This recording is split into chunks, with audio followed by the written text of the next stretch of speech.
पिछले 10 वर्ष में हमने देश के विकास के लिए आधुनिक इंफ्रा बनाने का एक महायज्ञ शुरू किया है।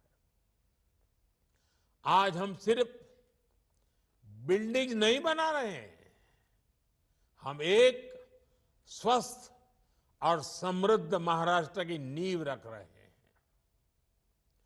एक साथ 10 नए सरकारी मेडिकल कॉलेजों की शुरुआत, ये केवल 10 नए संस्थानों को तैयार करना नहीं है, ये लाखों लोगों के जीवन को बेहतर बनाने का महायज्ञ है। ठाणे, अंबरनाथ, मुंबई, नासिक, झालना, बुल्ढाना, हिंगोली, वाशिम, अमरावती, भंडारा और गढ़चिरौली, ये मेडिकल कॉलेज इन सभी जिलों में और आसपास के क्षेत्रों में लाखों परिवारों की सेवा का केंद्र बनेंगे। इनके चलते महाराष्ट्र में 900 मेडिकल सीटें बढ़ रही हैं। अब महाराष्ट्र में मेडिकल सीटों की संख्या लगभग 6000 हो जाएगी। इस बार लाल किले से देश ने संकल्प लिया है कि मिडिल क्लास में मेडिकल लाइन में 75,000 नई सीटें जोड़ी जाएगी। आज का ये आयोजन इसी दिशा में भी बड़ा कदम है। साथियों, हमने मेडिकल शिक्षा को सुलभ बनाया है। इससे महाराष्ट्र के युवाओं के लिए नए अवसरों के दरवाजे खुल गए हैं। हमारे गरीब और मध्यम वर्ग के ज्यादा से ज्यादा बच्चे डॉक्टर बने, उनका सपना पूरा हो, ये हमारी सरकार की प्राथमिकता है। एक समय में इस तरह की पढ़ाई के लिए मातृभाषा में किताबें ना होना भी बड़ी चुनौती थी। हमने महाराष्ट्र के युवाओं के हितों को ध्यान में रखते हुए ये भेदभाव भी खत्म किया है। अब महाराष्ट्र के युवा मराठी भाषा में मेडिकल की पढ़ाई कर पाएंगे। मराठी भाषा में पढ़कर वो डॉक्टर बनने का सपना पूरा करेंगे। कांग्रेस हमेशा बांटो और सत्ता पाओ के फॉर्मूले पर चली है। कांग्रेस ने बार बार ये सिद्ध किया है कि वो एक गैर जिम्मेदार दल बन गया है। वो अभी भी देश को बांटने के लिए नए नए नैरेटिव गढ़ रही है। कांग्रेस समाज को बांटने का फॉर्मूला लाती रहती है। कांग्रेस देश के मतदाताओं को गुमराह करने से बाज नहीं आ रही। कांग्रेस का फॉर्मूला साफ है कि मुसलमानों को डराते रहो, उनको भय दिखाओ, उनको वोट बैंक के कन्वर्ट करो और वोट बैंक को मजबूत करो। कांग्रेस के एक भी नेता ने आज तक कभी नहीं कहा कि हमारे मुस्लिम भाई बहनों में कितनी जातियां होती हैं।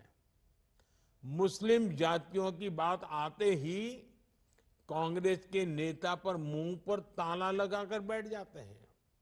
लेकिन जब भी हिंदू समाज की बात आती है तो कांग्रेस उनकी चर्चा जाति से ही शुरू करती है।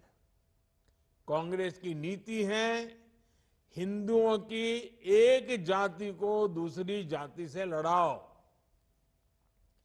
कांग्रेस जानती है कि जितना हिंदू बटेगा उतना ही उसका फायदा होगा। कांग्रेस किसी भी तरीके से हिंदू समाज में आग लगाए रखना चाहती है ताकि वो उस पर राजनीतिक रोटियां सेकती रहें। भारत में जहां भी चुनाव होते हैं वहां कांग्रेस यही फॉर्मूला लागू करती है। अपना वोट बैंक पक्का करने के लिए कांग्रेस समाज में जहर घोलने के हर हथकंडे अपना रही है। कांग्रेस पूरी तरह से सांप्रदायिक और जातिवाद का चुनाव लड़ती रहती है। हिंदू समाज को तोड़कर उसे अपनी जीत का फॉर्मूला बनाना, यही कांग्रेस की राजनीति का आधार है। कांग्रेस भारत के सर्वजन हिताय, सर्वजन सुखाय की भावना का दमन कर रही है, सनातन परंपरा का दमन कर रही है। जिस कांग्रेस ने इतने वर्षों तक देश पर राज किया, वो सत्ता में वापसी के लिए इतनी बेचैन है कि हर रोज नफरत की राजनीति कर रही है। कांग्रेस की पुरानी पीढ़ी के नेता भी बेबस है, असहाय है कि उनकी इस पार्टी की क्या स्थिति हो गई है।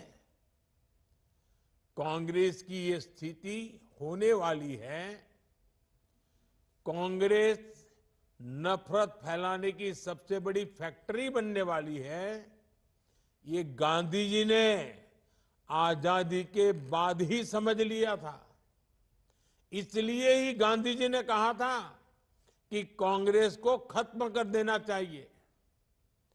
कांग्रेस खुद खत्म नहीं हुई, लेकिन आज देश को खत्म करने पर तुली हुई है। इसलिए हमें सावधान रहना है, सतर्क रहना है। साथियों, मेरा पक्का विश्वास है, समाज को तोड़ने की आज जो कोशिश हो रही है, ऐसी हर साजिश को महाराष्ट्र के लोग नाकाम करके रहेंगे। महाराष्ट्र के लोगों को देश के विकास को सर्वोपरि रखते हुए एकजुट होकर बीजेपी महायुति के लिए वोट करना है। हरियाणा तर भाजपा जिंकली, आता महाराष्ट्रात यापेक्षा मोठा विजय मिळवायचा आहे।